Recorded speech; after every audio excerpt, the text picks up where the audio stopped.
ఈరోజు obstructive sleep apnoea గురించి మాట్లాడుకుందాం. అసలు అబ్స్ట్రక్టివ్ స్లీప్ యాప్నియా అంటే ఇది జనరల్లీ మనం మగవాళ్ళు ఎవరైతే ఎల్డర్లీ మేల్స్ అంటాం, above 50 years of age or post menopausal women ఎవరైతే ఉంటారో, లావుగా ఉన్నవాళ్ళు, అధికంగా గురక పెట్టారు అని పక్క వాళ్ళు చెప్తూ ఉంటారు.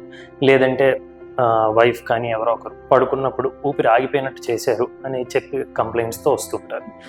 ఇది జనరల్లీ దీన్ని అబ్స్ట్రక్టివ్ స్లీప్ యాప్నియా అని అంటారు. ఇది యాక్చువల్లీ చాలా serious condition which is quite of and neglected, అంటే ఎవరికి తెలియకపోవడం వల్ల. ఈ కంప్లైంట్స్ ఉన్నవాళ్ళు జనరల్లీ వీళ్ళకి ఏంటంటే, కొంతమందికి తెలియకుండా బీపీ చాలా ఎక్కువ ఉండడం, లేదా షుగర్స్ చాలా ఎక్కువ ఉండడం, అన్ఎక్స్ప్లెయిన్ స్ట్రోక్ అని, హార్ట్ అటాక్ అని వచ్చే ఛాన్సెస్ అవి ఉంటాయి.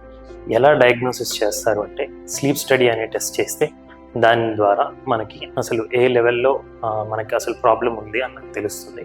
దాన్ని బట్టి దానికి అకార్డింగ్గా ట్రీట్మెంట్ అనేది ఒక ఎయిర్వే ప్రెషర్ డివైస్ అనేది ఉంటుంది, అది ఇచ్చి మనం తగ్గించడం జరుగుతుంది.